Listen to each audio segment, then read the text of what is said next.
dunia mana Allah kita ketika lobul bagian sangalah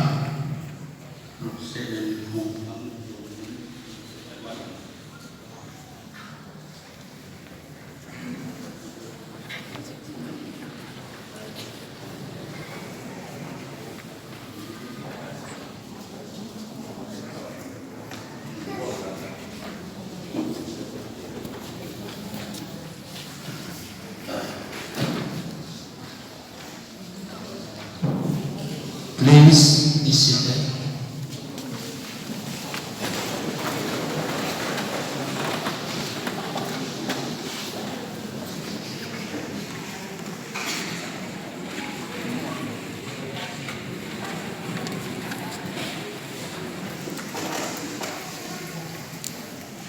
Participating Simlema San Hangapuna Nauteni Chen Happy Hanga Homa Zusi Subiang Christian Church Katanin Sedang Latin Tiempo Hinain Kristanin Participating Kalimun Nahibe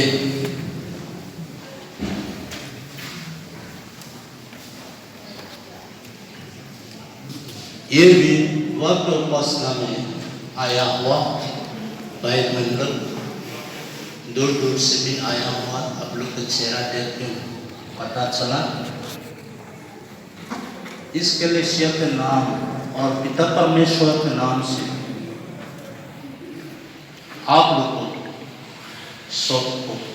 मेरे तरफ हर दिल से स्वागत करता है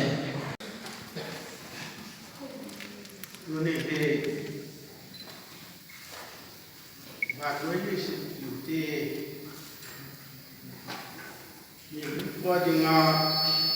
penta lahan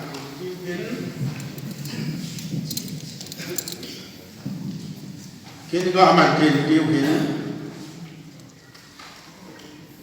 insumgi de becoh langa kinokto na nang konkolal Navelang siya dina aglo bekorhin jam sunga jidima naho mo ina chut tawang chun aglo bekorhin pakai mai chamin bana he nazib lama dina konkolal chut dam sunga zidinga naho mo ina ipamen nakihol na hotjet na in nakutjet lang gerin itu to panen lang right in avela pakai amai chamin pananang konkolam kadaw fit na he nakut zit na natu avenue về có tên sự hay kịp vụ bị tổ phần ta thì chỉ hết tiền tiền nên phát triển đầu tiên là điều phổ đầu tiên đầu tiên ở vùng miền tây châu sẽ có xa biệt vùng nào sẽ còn hướng đến chỉ vì một cái này phải sử dụng cái sai là one second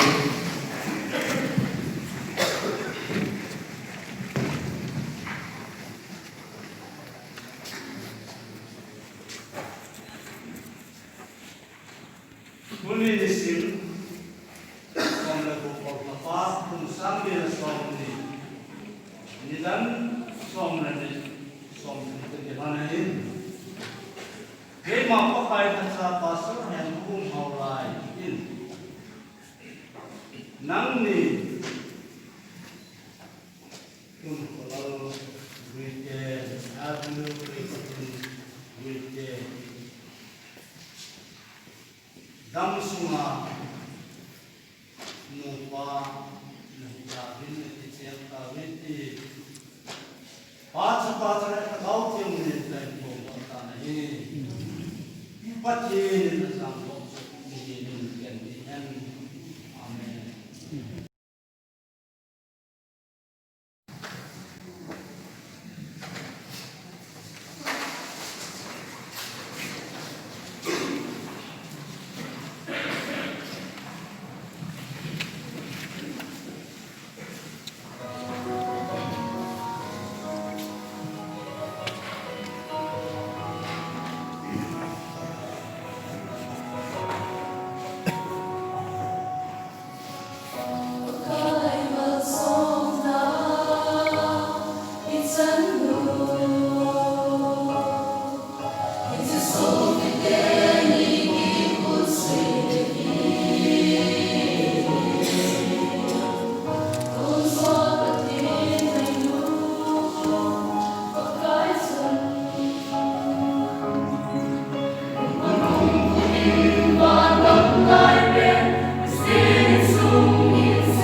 pakai mai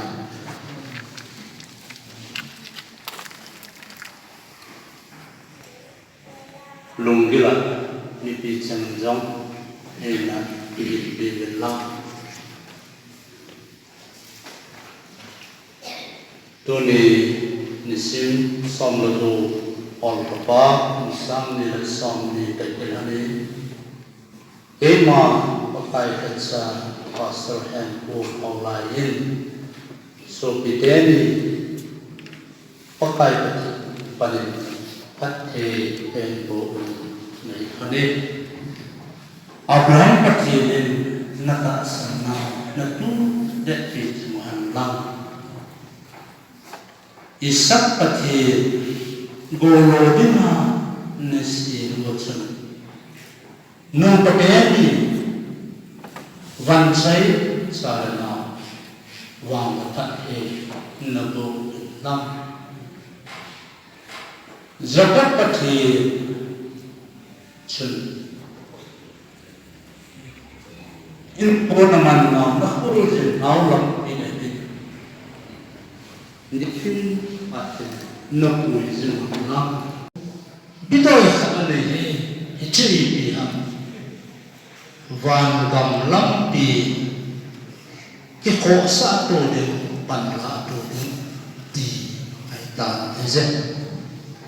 in chena hin eta elai mona hin ichian na kasim pon hizom man tuni hin kan sip to hi dim khat ome Hijitu Hosea Tim Gao Hosea Yemte Bungu Sang Thumna Patin tu tin ngai te Pakai hete te den bo te Pakai hete te den bo te Nu pateni jauh ong ho du sin hinge oi tim te Zin koma te pamle, chulek botin leisi acak no, chulai botin leisi acak no si bangin tiup te. Ihiwa pakai chung kita te jamai je, cicu patin ngasin dohin cak chung ciba nifam athen patai bopi hanlam. Unehin now teni dirin zani ni pocho premarital counseling kan ordamen numpai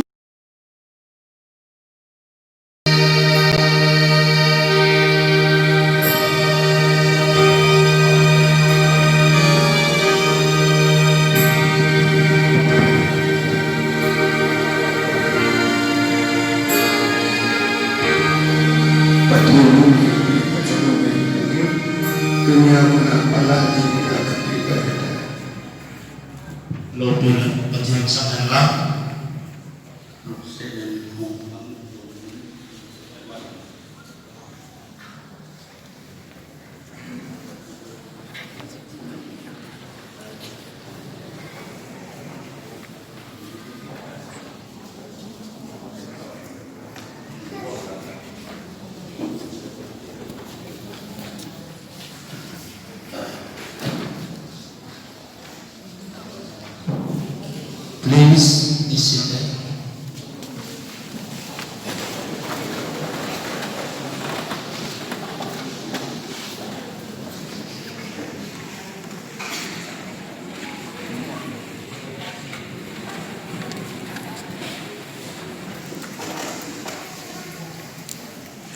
Hati sepelin simlema san hangapuna nauteni chen happy dengan Muhammad Zusi Sobiang Christian Church Katanin Jeding Lekin Tiempo Inain Kristanin Hati sepelin kalimun nahive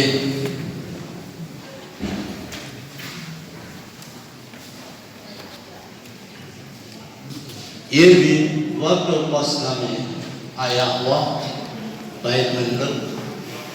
dulu sebi ayahwa ablu kecera dekun पता चला इस कलेशिया के नाम और पिता परमेश्वर के नाम से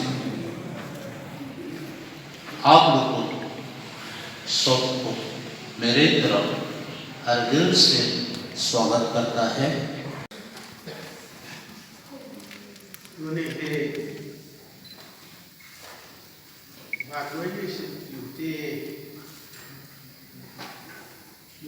qua chừng bé tạ gạ hẳn kim hiến kiến gạ màn kiền tiêu hiến in sung yi tế về cho họ lăng à kiến ông tô đã năng tuần tuần lâu Navelam siadina agro pekohin dam sunga jidima naho mongina chut tawang chun agro pekohin pakai mai chamin pana he najib lama dina tun kolal chut dam sunga zidinga naho mongina ipamen nakihol na hotchet na en nakutjet lang gelin itu to ranen lang right in avela pakai amai chamin pananang tun kolal kadaw in nahe nakut zina tu avenue về có tên sự hay chịu đủ của phần tam thì chỉ hết biển đường nên phát triển đầu tiên là đường phổ đầu tiên là tiên ở vùng miền tây châu sẽ có xa biệt nông nào sẽ còn hướng đường chỉ thì một tên này phải sử dụng standard one second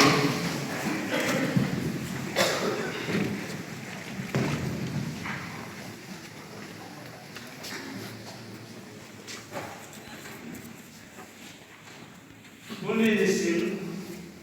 kong nagpupag na pa, kung saan ginasong ni nilang som na ni som na kagiranin. Kaya mapakaitan sa pastor, yan kung maulay in. Nang ni kung kalal wite avenue wite dam sunga nupa nahijabin nahijab kawiti pacha na kau tiang ni tay ko bata na